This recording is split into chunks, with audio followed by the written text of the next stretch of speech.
คนเคยสงสัยกันไหมคะว่าทำไมคนคนหนึ่งเนี่ยเขาเลือกที่จะแชร์สิ่งต่างๆเกี่ยวกับตัวเองลงบนโซเชียลวันนี้นะคะเราจะมาคุยกับคนที่ไม่ใช่แค่แชร์สิ่งต่างๆแต่ว่าได้สร้างโลกอีกใบหนึ่งขึ้นมาบนโซเชียลมีเดียคนคนนั้นนะคะเป็นเจ้าของช่องที่ชื่อว่า Diary of Jang Ji-Hoo ค่ะไปรู้จักกับเขากันเลยค่ะสวัสดีค่ะก่อนอื่นเลยนะคะอยากจะให้ช่วยแนะนำตัวให้พวกเราได้รู้จักกันหน่อยได้ไหมคะได้เลยค่ะยอรบุนอันยองอาเซโยยินดีต้อนรับเข้าสู่ช่อง Diary of Jang Ji-Hoo ค่ะขออนุญาตแนะนำตัวนะคะจางจีฮูค่ะจากช่อง Diary of Jang Ji-Hoo ตอนนี้นะคะเราก็เรียกว่าเป็นช่องทางที่รีวิวทุกอย่างเกี่ยวกับเกาหลีนะคะในทุกๆแง่มุมเลยซึ่งมีช่องทางที่คุณสามารถติดตามได้ทั้งเว็บไซต์ของเรานะคะ YouTube TikTok Facebook Instagram ไปจนถึง X เลยค่ะทุกๆช่องทางเนี่ยชื่อเดียวกันหมดเลย Diary of Jang Ji-Hoo นะคะปัจจุบันนี้ก็จริงๆถ้าเกิดนับจำนวนปีเนี่ยก็ถือว่าทำมาประมาณ8 ปีได้แล้วค่ะโอ้เรียกได้ว่ามีครบทุกช่องทางเลยถูกไหมคะเฉลี่ยผู้ติดตามให้หน่อยได้ไหมคะว่าพอจะมีประมาณเท่าไหร่ก็ถ้าตอนนี้สูงที่สุดก็จะเป็น YouTube ค่ะตอนนี้มีประมาณ60,000 กว่าแล้วนะคะแต่ว่าจริงๆเราตั้งเป้าอยากจะไปให้ถึง100,000ภายในปีนี้ส่วนช่องทางอื่นๆอย่างบน Facebook ก็จะมีประมาณเกือบ50,000นะคะแล้วก็ไล่ๆกันลงไปนะคะ TikTok ประมาณ20,000 กว่าได้อยู่ค่ะเห็นว่าทำมานานแล้ว8 ปีเลยนะคะคือมันนานมากๆอยู่เหมือนกันนะคะจุดเริ่มต้นเนี่ยมันเป็นมายังไงคะโอ้เอาจริงๆจุดเริ่มต้นเนี่ยค่ะถ้าย้อนไปเนี่ยเริ่มแรกเนี่ยเราทำเมื่อตอนประมาณปี2017อะไรอย่างนี้เนาะซึ่งตอนที่ทำตอนแรกค่ะไม่ได้ทำงานที่เป็นฝั่งวิดีโอเลยไม่ได้ทำ YouTube ไม่ได้ทำ TikTok อะไรเลยสมัยนั้นยังไม่มีเลยด้วยซ้ำเลยอย่างเงี้ยแบบเทรนด์วิดีโอสั้นเนาะเราเริ่มต้นจากการที่มีคนรู้จักอะค่ะที่เกาหลีที่เราก็ไปบ่อยๆอย่างเงี้ยแล้วเขาก็เป็นคนตั้งชื่อช่องให้เราด้วยคือตั้งชื่อให้กับเราด้วยเหมือนกันเขาก็บอกว่าเนี่ยยูมาบ่อยๆแบบเนี้ยทำไมไม่แบบลองทำคอนเทนต์เอาเรื่องราวที่เกาหลีไปเล่าให้คนไทยฟังดูล่ะเราก็เลยจุดประกายไอเดียขึ้นมาว่าหรือจริงๆเราควรทำอะไรที่เกี่ยวข้องกับเกาหลีดูบ้างดีไหมนะคะก็เลยเป็นจุดเริ่มต้นในการเปิดเพจที่ชื่อว่า Diary ของจางจีฮูนะคะ Diary of Jang Ji-Hoo นี่แหละซึ่งคอนเทนต์แรกที่ทำตอนนั้นเนี่ยไม่ได้วางแผนอะไรเลยนะคือนึกอะไรออกขึ้นมาก็เลยทำเลยด้วยความที่เป็นคนชอบกินต๊อกโบกีนะคะเป็นเมนูอาหารเกาหลีเมนูหนึ่งในไทยเนี่ยอาจจะหาเจอได้ตามร้านอาหารนะแต่ว่าที่เกาหลีเนี่ยมันมีเยอะมากๆแล้วตอนนั้นเราไปเนี่ยเราก็เลยเกิดความรู้สึกว่าเกาหลีเนี่ยมีต๊อกเยอะแต่ว่าแต่ละร้านไม่เหมือนกันเลยก็เลยเริ่มต้นถ่ายนะคะถ่ายเป็นภาพแล้วก็รีวิวเลยว่าเนี่ยร้านนี้นะสาขานี้นะน้ำซอสหวานน้ำซอสเผ็ดหรือว่าแป้งต๊อกเป็นยังไงบ้างปรากฏว่ามีคนมาแชร์เยอะมากเราเลยรู้สึกว่าคอนเทนต์เราดูมีประโยชน์แล้วนะเลยไม่ได้หยุดแค่นั้นค่ะก็เลยทำคอนเทนต์ที่2ต่อเลยคอนเทนต์ที่2เนี่ยเริ่มแหวกแนวละเริ่มไม่ใช่เรื่องอาหารละเริ่มเป็นการท่องเที่ยวเพราะเราเนี่ยไปเที่ยวเกาหลีทุกครั้งเราไปเองหมดเลยแล้วไม่เคยไปกับทัวร์เราก็เลยรู้สึกว่าถ้าคนจะเที่ยวเกาหลีให้มันสะดวกสบายและสนุกได้ด้วยเนี่ยเขาควรจะต้องทำกันบ้านแล้วก็มีความรู้ก่อนเราก็เลยทำคอนเทนต์นะคะเป็นคอนเทนต์แจกพิกัดที่เที่ยวนะคะตามสถานีรถไฟใต้ดินเกาหลีคือเราทำเป็นแผนที่ออกมาเลยแล้วก็ให้ทุกคนเนี่ยสามารถแชร์ไปเก็บได้เซฟเก็บไว้ได้นะคะปรากฏว่ายอดแชร์ก็คือทะลุทะลวงคนคอมเมนต์พูดคุยกันเยอะมากเราเลยคิดว่านั่นคือจุดเริ่มต้นของการเติบโตของช่องทางของเราในฐานะที่เป็นคอนเทนต์ครีเอเตอร์แล้วก็ปัจจุบันนี้ก็คอนติเนียทำต่อมาเรื่อยๆนี่แหละค่ะแล้วจางจีฮูเนี่ยเป็นชื่อของเราใช่ไหมคะจริงๆคนที่เขาตั้งให้เนี่ยเขาก็เอานามสกุลของเขามาตั้งเป็นนามสกุลจางนะคะคือส่วนไหนเขาก็จะมีธรรมเนียมแล้วว่าคนไหนที่ตั้งชื่อให้เขาก็จะเอานามสกุลของเขามาให้เราส่วนจีฮูเนี่ยเขาบอกว่ามันเป็นชื่อที่จริงๆเหมาะกับเราเลยเพราะว่ามันเป็นชื่อที่สามารถเป็นได้ทั้งชื่อผู้หญิงและชื่อผู้ชายฟังผ่านๆเนี่ยจีฮูเป็นผู้หญิงก็ได้เป็นผู้ชายก็ได้แล้วมันก็เหมาะกับเราดีนะคะก็เลยได้ชื่อนี้มาโอเคแล้วอย่างเงี้ยแสดงว่าทำมาหลากหลายคอนเทนต์แล้วใช่ไหมคะแล้วอะไรเป็นจุดที่ตัดสินใจให้เลือกมาทำวิดีโออะคะ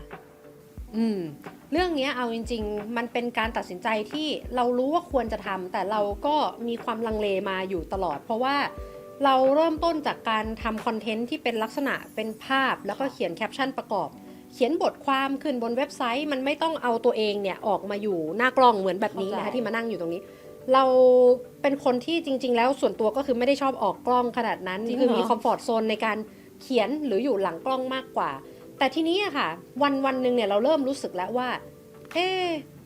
คนที่ดูคอนเทนต์ของเราบนโซเชียลเดิมๆ Facebook IG ของเรามันเริ่มหายไปไหนเหมือนเริ่มเงียบนะคะแชร์อะไรไปเริ่มไม่ค่อยมีรีแอคชั่นละเราก็เลยได้มาเห็นว่าจริงๆแล้วมันมีช่องทางอื่นๆคือโซเชียลมีเดียพฤติกรรมคนมันเปลี่ยนแปลงอยู่ตลอดเวลาเนาะ YouTube มาวิดีโอสักพักหนึ่งวิดีโอยาวมาวิดีโอสั้นขึ้นมาแทนที่นะในวันที่ TikTok เข้ามาปุ๊บทุกคนเริ่มเสพสื่อเป็นวิดีโอสั้นๆไม่ค่อยมีคนดูวิดีโอยาวแล้วเขาก็ว่าแบบนั้นกันแต่จริงๆแล้วเนี่ยเรามองว่าทุกคนน่ะเขาก็ยังอยู่ในทุกพื้นที่แหละแต่แค่ว่ามันมีพื้นที่สื่อที่กระจายไปมากขึ้นเพราะฉะนั้นในฐานะของคนที่เป็นคอนเทนต์ครีเอเตอร์เนี่ยถ้าเกิดเราทำอะไรแบบเดิมๆอยู่ในที่เดิมฐานผู้ติดตามเราจะค่อยๆหายไปค่ะเพราะว่าเขาเข้าไปอยู่ในช่องทางอื่นก็เลยเป็นจุดที่เราตัดสินใจว่าสงสัยมันคงถึงเวลาที่เราต้องออกจากคอมฟอร์ตโซนแล้วก็ออกมาอยู่หน้ากล้องเพิ่มขึ้นบ้างนะคะก็เลยเป็นจุดตัดสินใจที่เริ่มต้นออกมาจากคอมฟอร์ตโซนเป็นครั้งแรกแล้วผลตอบรับเป็นยังไงบ้างอะคะสำหรับงานวิดีโอเนี่ยเอาพูดตรงๆคือเหนือความคาดหมายอยู่ค่ะเพราะว่าตอนแรกเราก็มีคำถามอยู่ในใจเหมือนกันนะว่าเราเป็นคนที่เขียนงานเป็นคนทำภาพมาตลอดแต่แล้วอยู่ดีๆมาทำวิดีโอมันจะมีคนอยากมาดูมาฟังเราหรือเปล่าอะไรเงี้ยอันนั้นเป็นความรู้สึกแรกที่เกิดขึ้นแต่ทีนี้เราก็เลยตัดสินใจลองทำดูค่ะซึ่งเราใช้วิธีการเริ่มต้นจากคอนเทนต์เดิมที่เรามีอยู่แล้วถ้าจำได้นะที่เราเล่าให้ฟังไปก็คือเรามีการทำคอนเทนต์ที่เป็นแชร์แผนที่นะคะแล้วก็บอกว่ามีสถานที่ท่องเที่ยวอยู่ที่สถานีไหนบ้างอะไรอย่างเงี้ยมันก็เลยเป็นจุดเริ่มต้นที่เราเอามาทำรายการแรกบน YouTube ของเรานะคะที่มีชื่อรายการว่า Next Station จางจีฮูค่ะโอ้ Next Station จางจีฮูมันคืออะไรอะคะแปลตรงตัวเลยไหมเอาจริงๆมันแปลตรงตัวเลย Next Station คือสถานีถัดไปใช่ไหมจริงๆแล้วเนี่ยคุณเคยสังเกตไหมเวลาที่คุณขึ้นรถไฟใต้ดินหรือว่าจริงๆในประเทศไทยเราอะก็เหมือนกันมันจะมีเสียงที่อยู่ในขบวนรถไฟที่พูดว่าสถานีต่อไปนะหรือแบบ next station คำนั้นแหละค่ะคือจุดเริ่มต้นที่เราคิดว่าเราอยากจะทำรายการแนะนำที่เที่ยวที่มันอยู่ใกล้ๆสถานีรถไฟเราก็เลยหยิบกิมมิกเนี้ยมาเล่นแล้วก็ใช้กับคำว่า next station จางจีฮูสถานีถัดไปก็คือจางจีฮูนะทุกคนต้องมาลงที่สถานีนี้อะไรประมาณนี้แหละเนี่ยเลยเป็นที่มาของชื่อรายการค่ะแค่จุดเริ่มต้นก็คือนั่งรถไฟใต้ดินนี้แล้วก็เกิดได้ยินเสียงนี้ขึ้นมาแล้วก็เลยเอามาเป็นที่มาของชื่อรายการฮูเจ๋งนะสถานีต่อไปจางจีฮูใช่ค่ะแต่ว่ารายการของเราอ่ะมันไม่ใช่แค่พาไปนั่งรถไฟใต้ดินอย่างเดียวเพราะว่าเราคิดไปมากกว่านั้นด้วยความที่ตอนสมัยก่อนเวลาเราไปเที่ยวเนี่ยเราก็อยากจะรู้ไงว่าสถานีนี้มันไปที่เที่ยวที่ไหนอะไรยังไงได้บ้างนะเราก็เลยเริ่มวางคอนเซปต์รายการค่ะว่าเราอยากจะให้รายการของเราเนี่ยเป็นรายการที่ในแต่ละเอพิโซดหรือว่าแต่ละตอนเนี่ยจะนำเสนอสถานีต่างๆของเกาหลีแต่ไม่ใช่แค่นำเสนอเฉยๆเพราะว่ามันธรรมดาเกินไปเนาะเราก็เลยใช้วิธีการไปถ่ายทำที่สถานีทุกๆสถานีที่สำคัญถ่ายด้านในถ่ายตั้งแต่เดินออกมาเจอป้ายทางออกไหนบ้างมีกี่ทางออกนี่เราถ่ายทุกทางออกแล้วไม่ใช่ถ่ายแค่ทางออกนะเดินขึ้นมาจากทางออกแล้วเดินต่อไปถึงสถานที่ท่องเที่ยวอีกเพราะนั้นแปลว่าคุณทั้งหลายที่ดูรายการ Next Station จางจีฮูเนี่ยถ้าคุณไปเที่ยวเกาหลีคุณไม่มีทางที่จะหลงเลยเพราะคุณสามารถเดินตามคลิปในรายการของเราได้เลยแล้วเราชี้พิกัดด้วยว่าทางออกนี้มีอะไรทางออกนั้นมีอะไรนะคะนี่เป็นคอนเซปต์ของรายการของเราที่เราทำออกมาน่าจะเป็น EP แรกเลยมั้งแล้วเราก็เลือกสถานีที่ฮอตฮิตที่สุดในหมู่คนไทยเลยนะคะนั่นก็คือสถานีฮงแดค่ะแล้วรายการเนี้ยมันมีให้ชมทางช่องทางไหนบ้างนะคะ YouTube อย่างเดียวเลยหรือเปล่าด้วยความที่เราเนี่ยเป็นคนชอบวางแผนอยู่แล้วนะคะแล้วก็เวลาทำอะไรเราก็จะอยากให้มันแบบยิงปืนนัดเดียวได้นกหลายๆตัวหน่อยนะคะเราก็เลยทำรายการเนี้ยเป็นเวอร์ชั่นยาวเนี่ยแบบเต็มๆเนี่ยสามารถรับชมได้บน YouTube แต่นะคะเราก็มีการตัดสปลิตเป็นสั้นๆด้วยนะคะอย่างสมมุติคอนเซปต์เราคือพาไปดูทุกทางออกในคลิปสั้นที่เราเอาไปอัพทั้งไม่ว่าจะเป็น YouTube Shorts นะคะ TikTok หรือ Reels เนี่ยเราก็ตัดแบ่งเป็นทางออกไปเลยเช่นทางออก3ทางออก4 5 6 7 8 9อะไรอย่างนี้เนาะแล้วเราก็อัพขึ้นไปซึ่งผลลัพธ์อะค่ะมัน Amazing มากอยู่เหมือนกันเพราะว่าเราเริ่มทำทั้ง YouTube และ TikTok เนาะสิ่งที่เราได้รับเป็นฟีดแบ็กกลับมาก็คือบน TikTok อะค่ะเราอัพไปเลยหลายๆทางออกเราเห็นเลยว่าทางออกไหนที่มันมียอดวิวสูงไม่ใช่แค่ยอดวิวที่มาเป็นหลักหมื่นภายในเวลาไม่กี่วันนะแต่ว่าเราได้ยอดผู้ติดตามด้วยแล้วเราสามารถรู้ได้ด้วยว่าผู้ติดตามของเราเนี่ยมาจากคลิปไหนมากน้อยกว่ากันทำให้เรารู้ว่าทางออกเนี้ยได้รับความนิยมนะคนดูเยอะคนติดตามเยอะนะคะแล้วมันก็เป็นเรียกว่าเป็นแรงผลักดันให้เราทำเอพิโซดอื่นๆอะทำสถานีอื่นๆต่อไปอีกด้วยแล้ว เราไปหาข้อมูลสถานีต่างๆเนี่ยเราหายังไงคือเราต้องไปมาแล้วหรือว่าคือเราทำเองหมดเลยใช่ไหมพวกสคริปต์ต่างๆทั้งหมดตรงนี้เราคงไม่มีทางรู้อยู่แล้วตั้งแต่แรกหรอกเพราะว่าเราก็ต้องลองผิดลองถูกมาบ้างเหมือนกันเพราะฉะนั้นโดยส่วนใหญ่เนี่ยคือเริ่มจากประสบการณ์ของตัวเองเลยค่ะคือเราเคยไปมาแล้วเรารู้ว่าอ๋อสถานีเนี้ยทางออกเนี้ยมันคือย่านที่พักทางออกนี้ย่านที่เที่ยวทางออกนี้นะโอ้ยมีร้านอาหารอร่อยเราก็จะโน้ตไว้นะคะประกอบกับบางสถานีที่เราไม่เคยไปเนี่ยถามว่าแล้วเราต้องทำกันบ้านทำยังไงง่ายที่สุดนะคุณเปิดแมปแล้วก็เสิร์ชดูเลยว่าเอ้ยรอบข้างมันมีอะไรเยอะบ้างทางออกนี้มันใกล้พระราชวังที่สุดหรือเปล่าหรือมีอันไหนใกล้กว่าไหมนะคะเราก็เช็คแล้วก็เช็คข้อมูลแค่ในแมปอย่างเดียวไม่พอนะคุณก็ต้องไปเช็คด้วยว่า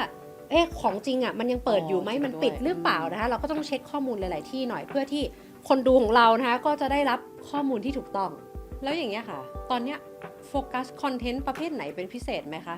แล้วก็คนดูในช่องของเราเนี่ยส่วนใหญ่เป็นคนแบบไหนอะไรอย่างเงี้ยพอรู้ไหมถ้าถามว่าโฟกัสคอนเทนต์ประเภทไหนเป็นพิเศษไหมเอาจริงๆแล้วตามชื่อช่องเลยนะคะ Diary of จางจีฮูบันทึกชีวิตของจางจีฮูซึ่งชีวิตของจางจีฮูก็จะมีเกาหลีในหลายแง่มุมมากๆมันก็ไม่ได้โฟกัสที่ด้านใดด้านหนึ่งเป็นพิเศษเนาะเพราะว่าท่องเที่ยวเราก็ไปนะคะวัฒนธรรมเราก็ศึกษาภาษาบางทีเราก็มีมาแบ่งปันทำเป็นคอนเทนต์เหมือนกันหรือแม้แต่บันเทิงต่างๆอะไรอย่างเงี้ยเราก็มีซึ่งนั่นแปลว่าฐานผู้ติดตามของเราอะค่ะมันก็จะมีความหลากหลายอยู่ในช่องของเราเลยเพราะว่ามีเอาเรียกง่ายๆว่าคุณสนใจการท่องเที่ยวคุณก็มาดูช่องเราได้คุณชอบการบันเทิงคุณอ่านเว็บตูนช่องเรามีเว็บตูนด้วยนะคะคุณอ่านเว็บตูนคุณมาดูรีวิวเว็บตูนป้ายยาเว็บตูนก็ได้นะคะเพราะว่าเราทำไว้ให้มันรองรับความหลากหลายแต่ว่าใดๆทั้งหมดเนี่ยคือจบที่เรื่องของเกาหลีเลยค่ะแล้วคอนเทนต์ไหนที่แบบเป็นคอนเทนต์ที่น่าจดจำที่สุดที่เราเคยทำมาเพราะอะไรคะส่วนใหญ่คอนเทนต์ของเราอะค่ะในช่องเนี่ยลักษณะมันจะเป็นเราเป็นคนเดียวเลยก็คือเรานั่งพูดอยู่หน้ากล้องเนาะหรือถ้าไม่พูดอยู่หน้ากล้องก็เป็นลักษณะเสียงบรรยายแล้วเราก็ไปถ่ายบล็อกจากข้างนอกมาแต่มันจะมีคอนเทนต์อยู่ช่วงหนึ่งก็คือช่วงประมาณปีที่แล้วเนี่ยค่ะปี 2024 ที่เราได้เข้าแข่งขันในโครงการที่เรียกว่า K Influencer ตอนนั้นเนี่ยเรานึกกับทีมงานนะว่าเฮ้ยอยากทำอะไรที่มันใหม่ๆที่มันไม่ใช่แค่เราคนเดียวบ้างเราก็เลยเกิดการนะคะเชิญเกสหรือว่าเชิญแขกรับเชิญมาเนี่ยแหละเพื่อที่มานั่งพูดคุยกันหรือว่าทำภารกิจร่วมกันนะคะตอนนั้นเนี่ยมีทั้งเกสที่เป็นชาวเกาหลีที่อยู่ในไทยแล้วก็พูดภาษาไทยได้เนาะมีเกสที่เป็นติ่งเกาหลีแบบตัวยงเลยนะคะเขามีฐานแฟนคลับของเขาด้วยหรือแม้แต่เมคอัพอาร์ติสต์เป็นคนช่างแต่งหน้าที่แต่งหน้าสไตล์เกาหลีอย่างเงี้ยเราก็เชิญเขามาแต่งหน้าเราอะไรอย่างเงี้ยเนาะแบบลองทำอะไรใหม่ๆดูสำหรับเรารู้สึกว่าคอนเทนต์ที่ทำร่วมกันกับคนอื่นเนี่ยเป็นอะไรที่น่าจดจำเพราะว่านอกจากจะได้ทำงานร่วมกันกับคนใหม่ๆแล้วเนี่ยเราแลกเปลี่ยนความคิดเขาบางทีเขาก็เสนอไอเดียมาว่าลองทำแบบนั้นแบบนี้ดีไหมรวมไปถึงนะคะการที่เราได้มีพื้นที่สื่ออยู่บนช่องเขาแล้วเขาก็ได้มาอยู่บนช่องเรามันเป็นการแบบคือเรียกว่าเป็นการขยายฐานเนาะแล้วก็สร้างความสัมพันธ์ที่ดีกับเจ้าของช่องที่มาเป็นแขกรับเชิญกับเราด้วย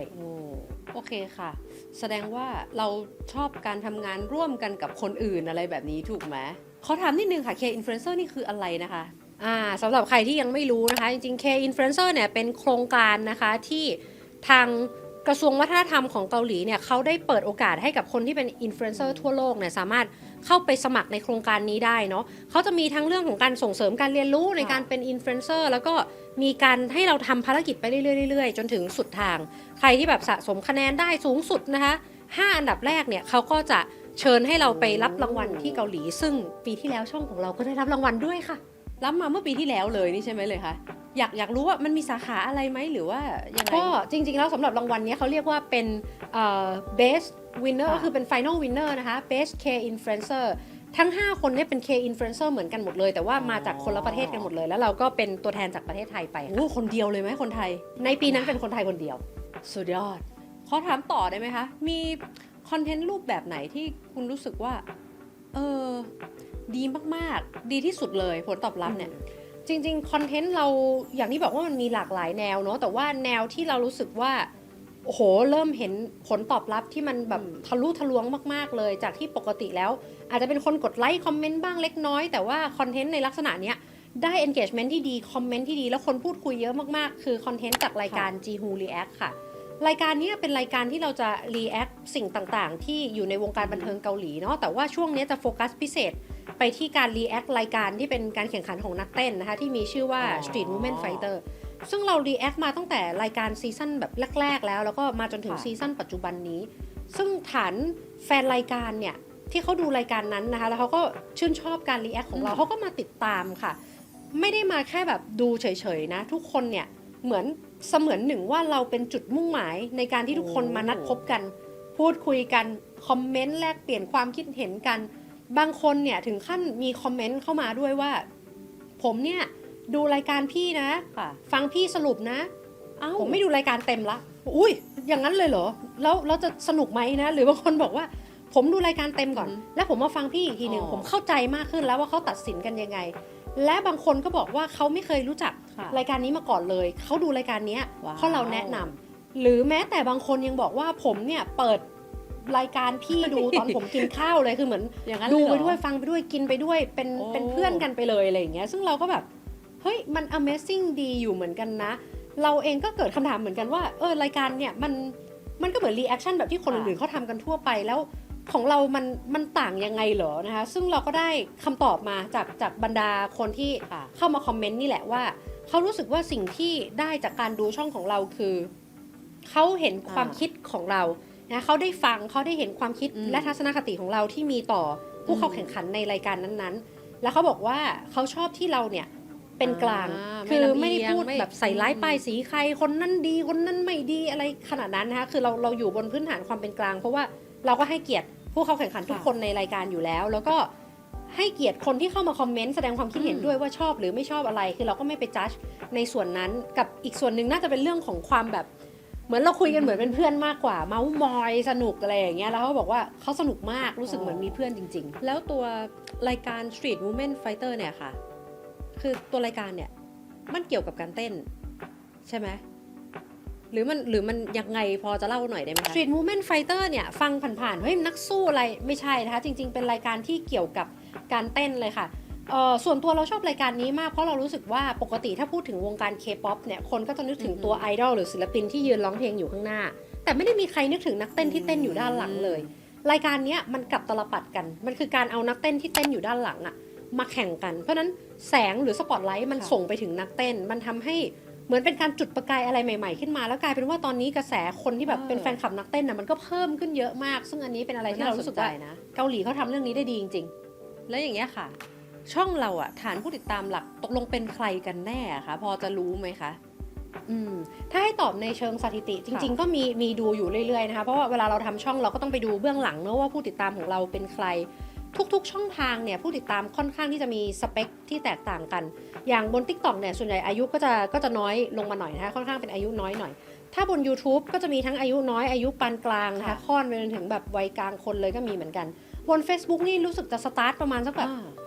25 ปีอะไรอย่างเงี้ยจริงๆแล้วอ่ะมันไม่สำคัญว่าใครอยู่ตรงไหนแต่ว่าคุณต้องรู้ช่องของคุณด้วยเหมือนกันเนาะว่าใครเป็นผู้ติดตามคือกลุ่มประชากรแบบไหนผู้หญิงผู้ชายกี่เปอร์เซ็นต์อะไรพวกนี้เพราะว่ามันจะมีผลต่อการที่เวลาคุณจะผลิตคอนเทนต์อะไรใหม่ๆออกมาแต่จริงๆอีกวิธีหนึ่งที่ดีไม่แพ้กันในเรื่องของการดูว่าใครเป็นผู้ติดตามของคุณนะคือการดูจากคอมเมนต์ที่เขาเข้ามาคอมเมนต์นะเพราะว่าบางทีเราจะชอบกดเข้าไปดูโปรไฟล์ต่อว่าคนที่เขาคอมเมนต์เราอ่ะเขาเป็นใครทำอะไรเราก็จะพอจับสังเกตหรือว่าดูพฤติกรรมของเขาได้ว่าอ๋อเขาชอบอะไรแบบนี้ถ้ามีเวลาก็ลองไปกดดูจากตรงนั้นได้ค่ะคลิปนึงนี่ถ้าแบบมีเป็นพันคอมเมนต์ก็คือเข้าไปอ่านไปตอบหมดเลยไปส่องหมดเลยเหรอคะใช่ค่ะแล้วมีโมเมนต์พิเศษอะไรกับผู้ชมในช่องบ้างไหมคะที่เคยมีแบบประสบการณ์มาโอ้โหเคยเจอกับตัวก็คือเพิ่งเมื่อไม่กี่วันที่ผ่านมานี้เองเลยค่ะคือเมื่อที่ผ่านมาเนี้ยเราเพิ่งไปเข้าร่วม Dance Workshop มาซึ่งไอ้เจ้า Dance Workshop เนี้ยมันจัดโดยนักเต้นที่ไปแข่งในรายการที่เราดูนั่นแหละคือมันต่อเนื่องกันมาเนาะด้วยความชอบเราก็เลยเป็นคนชอบเต้นอยู่แล้วด้วยก็เลยไปเข้าร่วมเวิร์กช็อปนี้ซะหน่อยนะคะแต่ว่าก็ไปด้วยความแบบไปแบบเงียบแอบอยู่มุมห้องอะไรอย่างเงี้ยแต่ว่าพอเต้นเสร็จปุ๊บเฮ้ย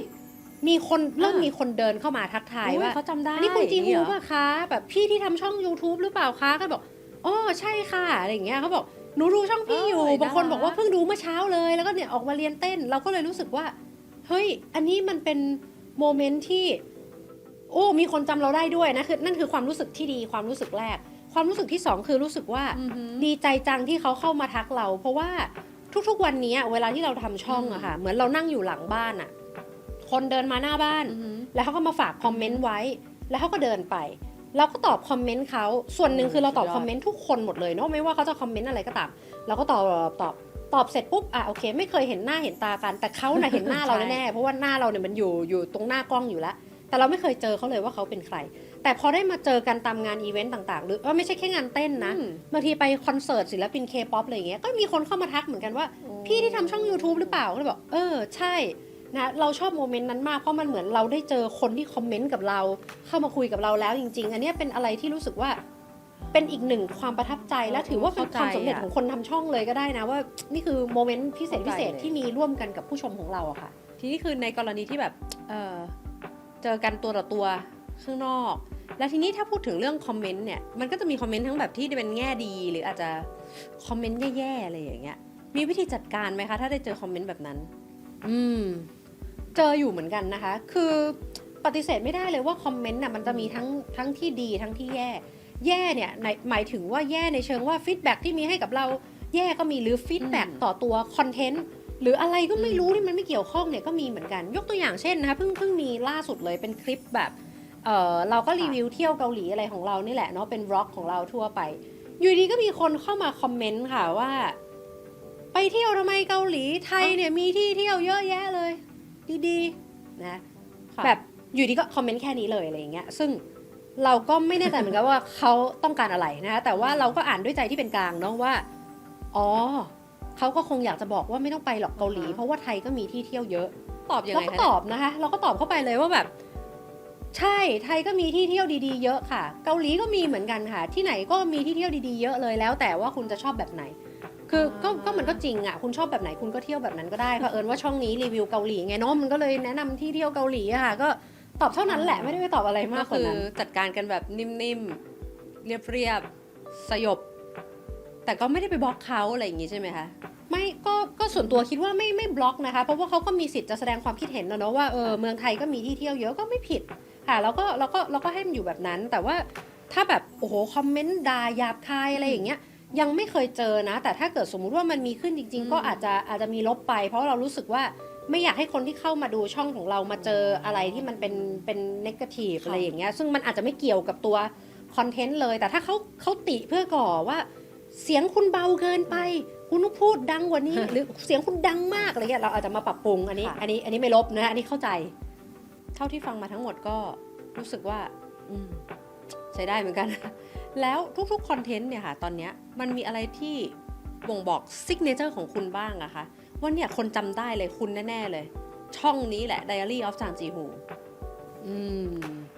จริงๆมันเริ่มต้นตั้งแต่เมื่อกี้ที่เราเริ่มคลิปแล้วนะคะตอนที่เราพูดว่ายอรบุญอันยองอาเซโยยินดีต้อนรับเข้าสู่ช่อง Diary of Jang Ji-Ho นะคะนี่คือจุดเริ่มต้นเนี่ยค่ะ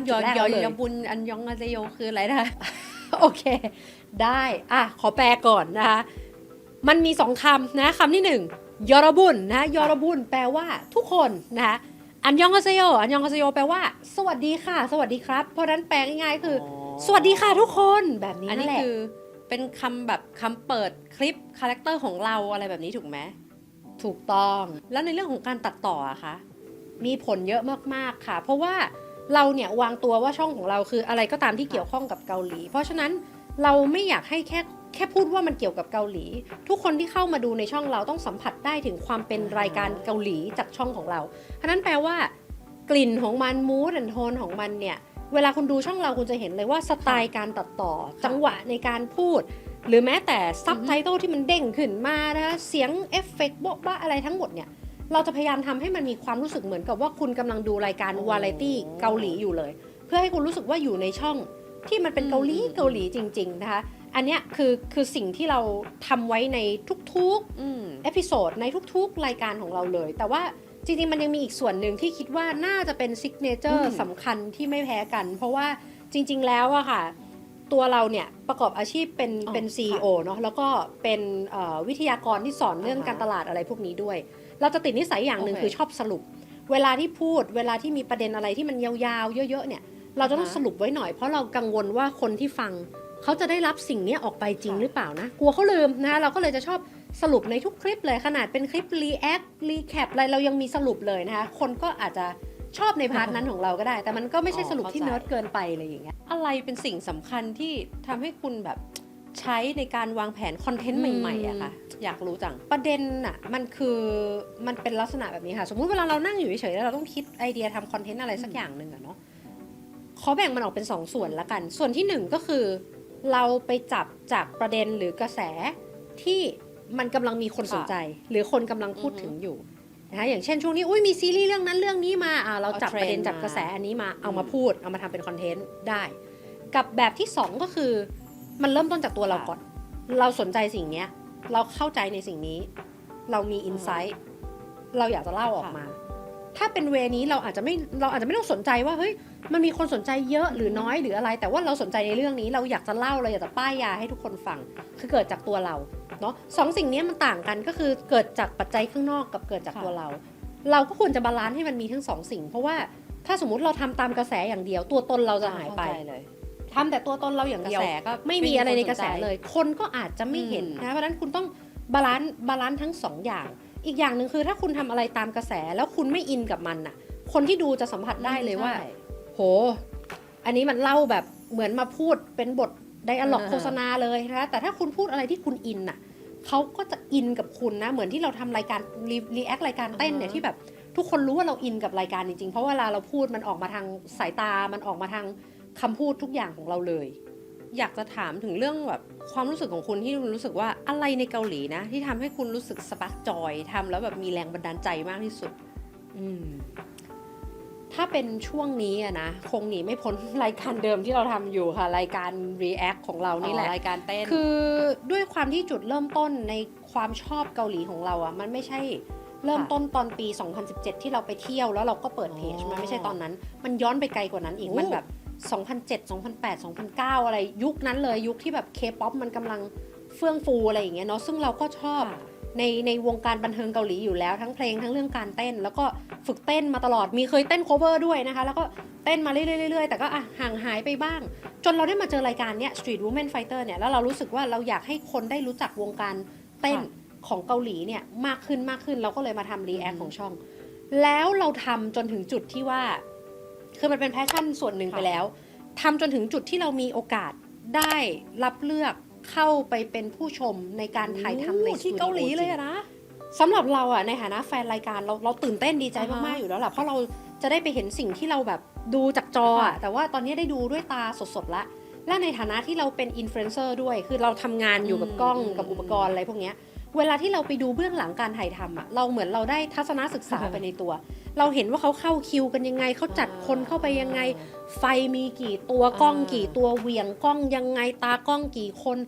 PD อยู่ตรงไหนประกาศนับ5 4 3 2 1ดาราขึ้นมาพิธีกรพูดคิวคนนี้กรรมการตัดสินยังไงนักเต้นยังไงคือไอสิ่งที่เราเห็นในเบื้องหน้ากับเบื้องหลังอ่ะมันเป็นคนละเรื่องกันไอในเบื้องหลังเนี่ยมันมีอะไรที่มากกว่านั้นเยอะมากๆเราเห็นความแบบทุ่มเทเห็นความสร้างสรรค์ของรายการของวงการบันเทิงเกาหลีซึ่งสำหรับเรารู้สึกว่ามันเกินฝันมากๆแต่ถ้าเราไม่เริ่มทำตรงนี้ก่อนไม่มีแพชชั่นนี้เราอาจจะไม่มีประสบการณ์นี้เลยก็ได้เราเลยรู้สึกว่าเฮ้ยไม่ว่าคุณจะอินในเรื่องไหนนะคอนเทนต์ที่มันทำให้คุณสปาร์กจอยทำแล้วแบบคุณอยากทำต่อนะขอสนับสนุนให้คุณทำต่อไปเพราะคุณอาจจะมีโอกาสแบบเราอย่างเงี้ยโอกาสที่แบบครั้งหนึ่งในชีวิตได้ไปอยู่ในสตูของรายการเกาหลีที่คุณชอบเลยอันนี้ก็ถือว่าประสบความสำเร็จหรือยังคะเป็นก้าวที่ใหญ่ประมาณนึงเลยเหมือนกันเพราะไม่เคยคิดว่าตัวเองจะได้อยู่ในแบบในรายการขนาดนั้นโอเคแล้วทีเนี้ยค่ะอนาคตอะค่ะคอนเทนต์ที่แบบเกี่ยวกับเกาหลีรูปแบบไหนที่คุณอยากจะลองทำดูบ้างอะคะโอ้เอาจริงๆเราคิดว่าถึงแม้ตอนนี้เราจะทำคอนเทนต์ที่หลากหลายแล้วแต่มันก็ยังมีอีกหลายๆอย่างที่เรายังไม่เคยทำเหมือนกันนะยกตัวอย่างเช่นเห็นบ่อยเลยนะว่าหลายๆคนอาจจะชอบคอนเทนต์ในลักษณะที่เรียกว่าม็อกบังใช่ไหมอยากลองทำม็อกบังกันมันคืออะไรอะคะม็อกบังคืออย่างนี้ค่ะม็อกเนี่ยมันย่อมาจากคำว่าม็อกตาม็อกตาก็แปลว่ากินนะคะบังก็คือเหมือนแบบบางทรงนะคะการถ่ายทอดสดเวลาที่เรากินอยู่เพราะนั้นแปลง่ายๆก็คือกินให้คนดูหน้ากล้องแบบว่าวันนี้นะคะจะมากินรามยอนนะกินซูดซัดอะไรอย่างนี้เลยกินหน้ากล้องเลยซึ่งเป็นสิ่งที่ไม่เคยทำมาก่อนแล้วก็เขินๆเพราะว่า ไม่เคยกินอะไรให้ใครดูอะแล้วเราก็ไม่แน่ใจเหมือนกันว่าคนดูจะอยากเห็นเรากินหรือเปล่าคือถ้าอยากเห็นก็คอมเมนต์มาบอกได้นะคะว่าอยากให้กินอะไรอะไรอย่างเงี้ยแต่ว่าอยากลองทำดูเหมือนกันมันน่าสนุกดีแล้วคำว่ามกบังเนี่ยมันจะเป็นต้องกินแต่อาหารเกาหลีอย่างเดียวด้วยไหมคะหรือว่าอะไรก็ได้จริงๆกินอะไรก็ได้เลยแต่ว่าถ้าจะให้มันรีเลทกับช่องเราก็คงจะต้องกินอาหารเกาหลีหรืออาหารเกาหลีอาหารพื้นเมืองขนมพื้นเมืองขนมรุ่นใหม่กาแฟน้ำหรือจริงๆในมุมกลับกันเรากินแตงโมปั่นที่คนเกาหลีชอบก็ได้นะแบบคนไทยในฐานะคนไทยแบบแตงโมปั่นมันอร่อยไหมยังไงอะไรอย่างเงี้ยเราก็ลองกินดูก็ได้เหมือนกันพอละเดี๋ยวตอนนี้ถ้าเล่าเยอะสปอยเยอะเดี๋ยวคนรู้ว่าจะมีอะไรใหม่มานะคะทีนี้นอกจากเรื่องของการกินมีอะไรที่อยากทำอีกบ้างไหมคะในช่องเราอะไรเงี้ยแบบใหม่ๆเป็นอีกอันนึงที่เรียกว่ามีความกังวลใจแล้วกันแต่ว่าอาจจะลองทำดูได้นะคะนั่นก็คือการไลฟ์ค่ะเพราะว่าที่ผ่านมาเนี่ยเราทำคอนเทนต์เป็นแบบนั่งถ่ายในสตูตลอดแล้วก็มีการตัดต่ออะไรไปพูดผิดพูดถูกก็ไม่เป็นไรแต่ว่าพอไลฟ์เนี่ยแปลว่าพูดผิดก็คือผิดแล้วผิดเลยนะคะมันบทไดอะล็อกอะไรมานั่งท่องมาอะไรมันจะไม่เป็นธรรมชาติแล้วมันต้องเป็นตัวเราจริงๆและเราก็ไม่แน่ใจเหมือนกันว่าแล้วจะมีใครอยากมาดูถ้าเราจะไลฟ์เนี่ยจะมีใครอยากดูไหมแต่เราก็เห็นหลายๆคนเขาไลฟ์กันเหมือนกันก็เป็นอะไรที่เราเรียกว่าเป็นสิ่งที่สงสัยและอยากลองไปสำรวจดูแล้วกันว่าถ้าได้ไปทำจริงๆเนี่ยมันจะเป็นยังไงนะคะไลฟ์ก็เป็นอีกสิ่งหนึ่งที่สนใจอยู่ค่ะหรือว่าเราแบบเราลองไลฟ์แล้วก็กินเอามารวมกันเลยดีไหม ทีนี้นะคะถ้าให้นิยามหนึ่งคำที่แบบเป็นตัวตนของคุณหรือว่าของช่องของคุณที่แบบมันสะท้อนความรู้สึกอะค่ะขอหนึ่งคำเท่านั้นเลยใช่ไหมขอหนึ่งคำเลยขอใช้คำว่าอย่างนี้แล้วกันค่ะ K friendly K friendly ใช่ความหมายคืออะไรคะ K เนี่ยย่อมาจากโคเรียแน่นอนอยู่แล้วนะคะแล้วก็ friendly ก็คือเป็นมิตรกับทุกคนเนาะด้วยความที่ช่องเรามันเกี่ยวกับเกาหลีนะคะคือขอใส่ K เข้าไปหน่อยก็คือโคเรียนะเป็นมิตรต่อทุกคนที่ชื่นชอบหรือรักในประเทศเกาหลีในทุกๆแง่มุมเลยเพราะว่าสิ่งหนึ่งที่เราได้รับฟีดแบ็กนะคะจากผู้ชมในช่องเนี่ยเขาก็จะบอกว่าเขารู้สึกเหมือนมีเพื่อนดูเขารู้สึกเหมือนมาฟังเพื่อนคุยเขารู้สึกเหมือนได้อยู่กับเพื่อนเพราะนั้นเราอยากจะนิยามคำว่าเพื่อนเนี่ยเหมือนมันเป็นคอมฟอร์ตโซนให้กับเขาอะไรก็ตามที่คุณนึกถึงเกี่ยวกับเรื่องเกาหลีเนี่ยมาหาเราได้เลยมาคุยกับเราได้เลยเป็นมิตรมากๆสุดๆหรือถ้าคุณเจอเราเดินอยู่ที่ไหนก็เข้ามาทักได้เลยนะเพราะว่าเรายินดีที่จะให้ความช่วยเหลือทุกๆเรื่องเลยที่เกี่ยวกับเกาหลีนะคะเพราะนั้นถ้าจะให้นิยามหนึ่งคำเท่านั้นคือขอใช้คำว่า K-friendly เลยค่ะหรือภาษาไทยเรียกว่าเป็นเพื่อนเกาหลีอะไรอย่างเงี้ยเพื่อนเกาหลี และอย่างเงี้ยค่ะในทุกๆคอนเทนต์เนี่ยที่ผ่านมาเนาะมันจะมีข้อความอะไรที่คุณแอบแฝงและอยากจะบอกผู้ชมบ้างไหมคะในแต่ละคอนเทนต์เนี่ยจริงๆมันอยู่ในทุกคอนเทนต์ที่เราทำเลยค่ะเพราะว่าทุกๆคอนเทนต์ของเรามันเกี่ยวกับเกาหลีหมดเลยจริงๆเมื่อกี้แอบพูดไปแล้วแหละว่าเราอยากให้ทุกคนนึกว่าเมื่อไหร่ก็ตามที่คุณนึกถึงประเทศเกาหลีให้นึกถึงเราก่อนเป็นอันดับแรก Diary of Jang Ji-Hoo คือเพื่อนแท้ของคุณเวลาที่คุณนึกถึงเรื่องเกาหลีไม่ว่าจะเป็นเรื่องของการเที่ยวเรื่องของการติ่งเรื่องวัฒนธรรมเรื่องอาหารการกินหรือเรื่องภาษานะคะคุณอยากปรึกษาอะไรหาเราได้เลยเพราะว่าเราจะเป็นสารานุกรมเคลื่อนที่เกี่ยวกับเกาหลีให้คุณนะคะเพราะนั้นคุณมาหาเราได้เสมอนะคะแต่จริงไม่ใช่แค่นั้นหรอกเพราะว่าจุดมุ่งหมายลึกๆที่เรามีอยู่ค่ะมันมากกว่านั้นเพราะเรารู้สึกว่าเราอยากจะไม่ได้เป็นแค่อินฟลูเอนเซอร์เราอยากจะเป็นตัวแทนที่เป็นคนเชื่อมความสัมพันธ์ระหว่างไทยกับเกาหลีด้วยคุณอาจจะไม่รู้นะคะว่าจริงๆแล้วคนเกาหลีหลายๆคนมากๆเขาชอบประเทศไทยมากเหมือนกันนะแล้วยิ่งเวลาเขาเห็นเราที่เป็นอินฟลูเอนเซอร์มาจากประเทศไทยที่แบบรีวิวความรักที่เรามีต่อเกาหลีเขาก็ขอบคุณมากๆแล้วเขาก็รักประเทศไทยมากๆเหมือนกันเพื่อนเราหลายคนบางคนเรียนภาษาไทยก็มีบางคนก็คือแบบมาเที่ยวประเทศไทยแล้วก็อยากมาอีกใช้สินค้าของไทยยาดมอย่างเงี้ยกลายเป็นแบบไอเทมที่เขามีไปแล้วเราเลยรู้สึกว่าการที่เราทำหน้าที่อยู่ตรงนี้ไม่ใช่แค่เป็นประโยชน์ต่อคนไทยที่อยากไปเที่ยวที่เกาหลีแต่มันเป็นประโยชน์ต่อการทำหน้าที่เป็นตัวแทนประเทศไทยนะคะเพื่อเป็นมิตรที่ดีต่อคนเกาหลีด้วยเหมือนกันคือพูดง่ายๆว่าเหมือนเป็นกระบอกเสียงให้กับคนไทยแล้วก็คนเกาหลีด้วยทีนี้เป้าหมายอะค่ะอยากจะถึงขั้นเป็นแบบเป็นโอ้โหเรียกว่าถ้าพูดถึงจีฮูเนี่ยก็คือต้องที่นี่เลยเกาหลีถ้าจะพูดไว้ตรงนี้มันจะดูยิ่งใหญ่ไปไหมแต่ว่าความจริงแล้วเนี่ยก็อยากรับบทเป็นทูตวัฒนธรรมเกาหลีอยู่เหมือนกันนะฟังแล้วมันอาจจะดูยิ่งใหญ่เกินตัวไปหรือเปล่าแต่ว่าเรามีความรักในทั้งประเทศไทยและประเทศเกาหลีในระดับนั้นจริงๆค่ะคือ อยากเป็นจุดที่เชื่อมความสัมพันธ์ของสองประเทศให้มันดี ก่อนที่จะไปถึงขั้นนั้นเนี่ยอยากจะบอกผู้ชมก่อนไหมคะว่าตอนนี้มีแผนอะไรในอนาคตที่จะทำต่อ อยากจะให้ช่องทางของคุณเติบโตขึ้น หลังจากจบอันนี้เลยใช่ไหม หลังจากจบอันนี้เลยเนี่ย ต้องไปตัดต่อให้เสร็จก่อนนะ รีบเอามาอัพ โอเค ก่อนนะล้อเล่นคือจริงๆมีแผนอยู่ค่ะว่าเรามองว่าไอคอนเทนต์อะไรเดิมๆที่เราทำอยู่เนี่ยเราค่อนข้างมี strategy วางมาชัดเจนรองรับความต้องการของคนในทุกๆประเภทที่ชอบเรื่องเกาหลีอยู่แล้ว เรามุ่งมั่นที่จะทำให้มันดีขึ้น คือทำต่อนะคะของเดิมทำต่อและพัฒนาขึ้นในที่นี้ทั้งเรื่องของเนื้อหาทั้งเรื่องของวิธีการตัดต่อคุณภาพใดๆก็ตามรูปแบบต่างๆเนี่ยเราอยากจะอัพสเกลมันขึ้นอยู่แล้วอันนั้นคือจุดที่หนึ่งกับอีกเรื่องหนึ่งก็คือเราก็คงจะต้องขยายต่อแหละค่ะเพราะเรารู้ว่าเรื่องของประเทศหนึ่งอ่ะมันรีวิวได้เยอะมากเลยนะหลากหลายเรื่องเลยเนาะภาษาอาหารวัฒนธรรมประเพณีมีอีกมากมายเลยที่เราสามารถขยับออกไปได้จากโซนตรงนี้อีกเพราะนั้นเราก็มองว่าเราก็วางแผนที่จะขยับขยายอะไรเพิ่มเติมขึ้นเหมือนกัน แล้วคุณก็จะได้ลองทำอะไรใหม่ๆด้วยเหมือนอย่างที่คุณบอกว่าอยากม็อกบังอยากไลฟ์อะไรอย่างนี้ด้วยถูกไหมคะสุดท้ายละนะคะอยากจะให้คุณฝากอะไรบางอย่างนะคะถึงคนที่อยากจะเป็น K influencer สักหน่อยสิเป็นแบบเทคนิคก็ได้นะคะหรือว่าเขายังไม่รู้ว่าเขาจะเริ่มต้นยังไงดี ได้ค่ะ คือจริงๆต้องบอกอย่างนี้ค่ะว่าทุกวันนี้ถ้าคุณอยากจะเป็นคอนเทนต์ครีเอเตอร์อะใครๆก็เป็นได้ค่ะ ขอแค่คุณมีโทรศัพท์มือถือ คุณต่ออินเทอร์เน็ตได้ คุณมีความกล้าแสดงออก มีสิ่งที่คุณอยากจะเล่าเนาะ คุณก็ทำคอนเทนต์ออกมา แล้วก็เอามาเผยแพร่ได้เลย แต่ไอการที่เราจะเป็น K influencer อะมันไม่ใช่แค่การที่เราออกมาพูดเรื่องเกาหลีอย่างเดียว มันคือการที่เราเชื่อมต่อนะคะเกาหลีเข้าสู่มุมมองที่เรามีต่อสิ่งนั้นๆเพื่อที่เราจะได้ถ่ายทอดวัฒนธรรมต่างๆเนี่ยไปให้คนที่เป็นผู้ชมอ่ะเขารับทราบแล้วก็เข้าใจในมุมมองของเราด้วยเหมือนกัน